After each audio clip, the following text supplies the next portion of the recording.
আসসালামু আলাইকুম, আমি আরফ কনগর আছি আপনাদের সাথে ফ্রম Unbox। আজকে আমাদের স্টুডিওতে একটি গিম্বল রয়েছে, যেটি আপনার DJI ব্র্যান্ডের পক্ষ থেকে। এটি আপনার DJI RS3 মিনি, অ্যান্ড এটা আপনার মোটামুটি যারা সেমি প্রফেশনাল লেভেলের সিনেমাটোগ্রাফি করতে চান তাদের জন্য আই গেস এটা অনেক বেস্ট একটা গিম্বল হতে পারে। সো আজকে এই গিম্বলটির বিষয়ে আমরা 4টা স্টেপে কথা বলবো। ফার্স্ট স্টেপে আমরা এটা আনবক্স করবো, দেন সেকেন্ড স্টেপে আমরা এই গিম্বলটা কীভাবে ব্যালেন্স করতে হয় এটা শিখবো। 3 নম্বর স্টেপে এসে আমরা জানবো যে এই গিম্বলের সেটিংস এবং মেনুগুলো কী কী দেওয়া রয়েছে এবং কীভাবে আমরা এই গিম্বলটি কন্ট্রোল করবো। দেন লাস্টলি 4 নম্বরে এই গিম্বলটি আপনার প্রোস এবং কনস কী রয়েছে এবং এই গিম্বলটি কাদের জন্য বেস্ট হতে পারে এবং কাদের জন্য না, এই বিষয়ে কথা বলবো। সো চলুন ফার্স্ট গিম্বলটি আনবক্সিংয়ে চলে যাওয়া যাক। এটা হলো বক্স, নিচে আপনার আলট্রালাইট 795 গ্রামের একটা ট্যাগ দেওয়া রয়েছে, যে গিম্বলটি মাত্র 795 গ্রামে। দেন তারপরে রয়েছে একটি খালি বক্সটা প্রত্যেকটি ইউনিটের সাথে খালি আসে আর কি। দেন তারপরে আরেকটি বক্স রয়েছে উপরে, যেখানে আপনার ফার্স্টে পেয়ে যাবেন একটি USB Type-C Type-C কেবল।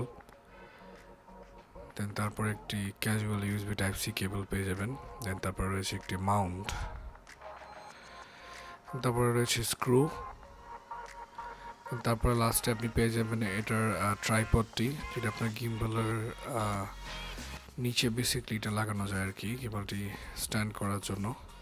এটা আপনার অ্যাকচুয়াল গিম্বল। দেন এটা আমরা ট্রাইপডের সাথে মাউন্ট করব, এভাবে করে আপনি গিম্বলটা দাঁড়িয়ে রাখতে পারবেন আর কি। বক্স কন্টেন্ট এগুলোই ছিল, তেমন স্পেশাল কিছু না। এই গিম্বলটির স্ট্যাবিলিটি নিয়ে যদি আমরা কথা বলি, এটার স্ট্যাবিলিটি প্রচণ্ড লেভেলের স্মুথ একটি স্ট্যাবিলিটি আমাদেরকে দিতে পেরেছে। এই গিম্বলটি নিয়ে আমরা আউটডোরে শুটিংয়ের জন্য গিয়েছিলাম, যেখানে আমরা কিছু মডেল বেসড বিরল নিয়েছিলাম।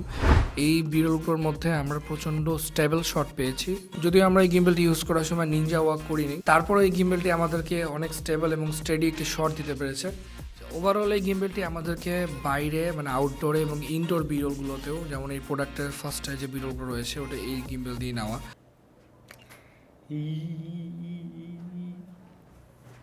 আরে ভাই রিভিউ চলতেছে ভাই, তো এটা আগে বলে ওকে রাখ, ওকে এখন কেন আনছি? রিভিউ হচ্ছে তো কিস না, আমাকে ধরতে পারি না। আরে যা ভাই।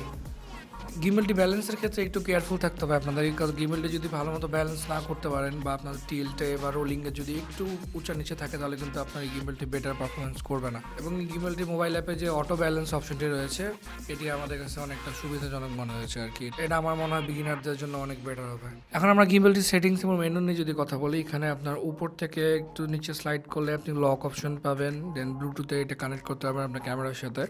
দেন নিচে আপনার সাইলেন্ট অপশন, যে আপনার গিম্বলটি অন হওয়ার সময়, অফ হওয়ার সময় এবং ভিডিও অন করার সময় কোনো রকম সাউন্ড করবে কি না, মানে সাইলেন্ট। দেন তারপরে এখানে আপনার সেটিংস আছে, সেটিংসে আপনি ফার্স্টে পেয়ে যাবেন ডিজেবল সেলফি। তারপরে আপনার অরবিট ফলো, যেটা আপনার প্যানের সাথে আপনাকে ফলো করবে আর কি। দেন তারপরে পুশ মোড রয়েছে, এখানে আপনার হরাইজ ক্যালিব্রেশন মানে হরাইজন্টাল ক্যালিব্রেশন রয়েছে।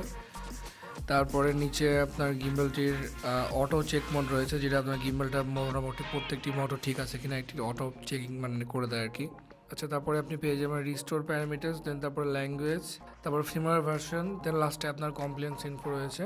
দেন তারপরে এখানে আপনার মেইন মেনুটাতে আসলে লেফট সাইডে আপনি একটা অটো ক্যালিব্রেশন করতে পারবেন। জাস্ট আপনি অটো ক্যালিব্রেশনটা অন করে দিলে আপনার গিম্বলটি অটোমেটিকলি একটি শেক করবে। দেন আপনার প্রত্যেকটি মোটর ভালো মতো ক্যালিব্রেট করছে কিনা এটা চেক করে নেবে। তারপর রয়েছে আপনার ব্যালেন্স চেক, যেটার ভিতরে আপনার ফার্স্টে প্যান, তারপর টেল্ট আপ, দেন আপনার লেফট রাইট রোলিং, এগুলো আপনার ব্যালেন্সগুলো ঠিক আছে কি, কোনো অসুবিধা রয়েছে এটি আপনারা এখান থেকে চেক করে নিতে পারবেন। যদি আপনার গিম্বলের মধ্যে কোনো রকম কোথাও অসুবিধা থেকে থাকে, তাহলে এখানে আপনার রেড লাইট জ্বলবে এই অপশনটিতে আর কি। আচ্ছা, তার নিচে রয়েছে আপনার ফলো মোডের মধ্যে আপনি ফার্স্টে পেয়ে যাবেন আপনার পি ফলো মানে প্যান ফলো আর কি, যেটা আপনার PTF, যেটা দ্যাট মিনস আপনার প্যান টিল্ট ফলো। তারপর হচ্ছে আপনার FPV মোড, দেন আপনার কাস্টমের মোড 3D লোল, যেটা 360 আর কি। দেন তারপর রয়েছে আপনার ফলো স্পিড, এটা আপনার বেসিক্যালি আপনার গিম্বলের হ্যান্ড যে মুভমেন্টটা রয়েছে, যেটা আপনি হাতে মুভমেন্ট করছেন, এই মুভমেন্টটাকে আপনার ফলো করবে কতটুকু স্পিডে, এটি আপনার জাস্টিফাই করার জন্য। দেন তার নিচে আসলে আমরা পেয়ে যাব জয়স্টিক স্পিড, এটা আপনার জয়স্টিক স্পিডটা আপনার বেসিক্যালি মানে অ্যানালগ স্টিকটা আর কি। এই যে এই জয়স্টিকটা আপনি লেফটে রাইটে উপরে বা নিচে নেওয়ার সাথে সাথে এটি কতটুকু তাড়াতাড়ি রেসপন্স করবে এটি জাস্টিফাই করার জন্য আর কি এই অপশনটা। দেন তারপরে আছে জয়স্টিক স্মুথনেস। সাপোজ আপনি জয়স্টিকটা রাইট সাইডে টার্ন নিলেন, এই রাইট সাইডে নেওয়ার পরে আপনি যখন জয়স্টিকটা ছেড়ে দিলেন দেন ওটার স্মুথনেসটা কতটুকু হবে, লাইক এটা কত আস্তে স্লো হবে বা তাড়াতাড়ি স্লো হয়ে যাবে, এটা জাস্টিফাই করার জন্য এবং এটা ইনশিওর করার জন্য এই মোডটা দেওয়া রয়েছে। দেন তারপরে নিচে রয়েছে আপনার ডায়াল ফাংশন। এখানে ডায়াল ফাংশনে আপনি জুম, ফোকাস অ্যান্ড জুম রাখতে পারবেন। দেন তারপরে আইএসও রাখতে পারবেন, অ্যাপারচার রাখতে পারবেন, শাটার স্পিড রাখতে পারবেন, রোলিং, প্যান, টিল্ট, এই যে কোনো একটা অপশন আপনি করে রাখতে পারবেন এই ডায়াল ফাংশনের মধ্যে। যদিও আমার এই শাটার বাটনটা ফোকাস এবং জুমে দেওয়া আছে, সো আমি বেসিকলি এখান থেকে মানে জুম করতে পারবো। দেন আবার এখান থেকে অটোমেটিকলি ফোকাস নিয়ে নিবে, দেন আমরা আবার জুম আউট করতে পারবো। সো এভাবে করে আপনি শাটার বাটনটা ইউজ করতে পারবেন আপনার ক্যামেরার সাথে কানেক্ট করে আর কি।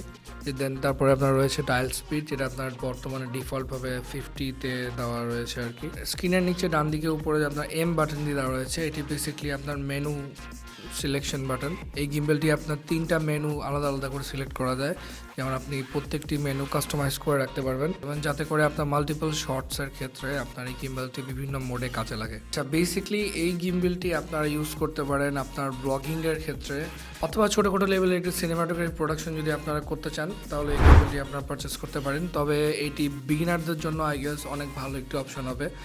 যদিও মার্কেটের মধ্যে এটির কম্পিটিটর একটি হার্ড কম্পিটিটর রয়েছে যেটি আপনার জিউন ক্রেইন M3, বাট তারপর আমার মনে হয় DJI এবং DJI আমাদের বিগিনারদের জন্য অনেক সিম্পলিফাই করে দিয়েছে পুরো গিম্বেলটিকে। সো আপনারা যারা বিগিনার রয়েছেন বা নতুন নতুন কাজ বা সিনেমাটোগ্রাফি কাজ বা ভিডিওগ্রাফির কাজ শুরু করতে যাচ্ছেন তারা এইটি পারচেস করতে পারেন চোখ বন্ধ করে। এই প্রোডাক্টটি আমাদের কাছে প্রোভাইড করেছে নিউ ক্যামেরা ওয়ার্ল্ড থেকে। আপনারা যদি এই প্রোডাক্টটি পারচেস করতে চান আমরা নিচে লিঙ্ক দিয়ে রাখবো। সো আপনারা নিউ ক্যামেরা ওয়ার্ল্ড অথবা ডিজিটাল শপ আছে, দুইটার মধ্যে একটি থেকে আপনারা পারচেস করতে পারেন। সো এই ছিল আজকের ভিডিও। আশা করি ভিডিওটি আপনাদের ভালো লেগেছে। নতুন নতুন মজাদার কিছু প্রোডাক্টের ব্যাপারে যদি আপনারা রিভিউ চান, মজাদার আর নতুন নতুন ট্রেন্ডি কেন বলবো, নিত্য নতুন টেক প্রোডাক্টসের বিষয়ে আপডেটেড থাকার জন্য অবশ্যই আমাদের চ্যানেলটিকে সাবস্ক্রাইব করে পাশে থাকা বেল আইকনটি ক্লিক করে দিবেন, যাতে করে আমাদের প্রত্যেকটি ভিডিও আপডেট আপনারা পেয়ে যান। সো আজকের মতো বিদায় নিচ্ছি। পুরো ভিডিওটি জুড়ে আমি ছিলাম আপনাদের সাথে Araf Khonkar from royal unbox. আল্লাহ হাফেজ।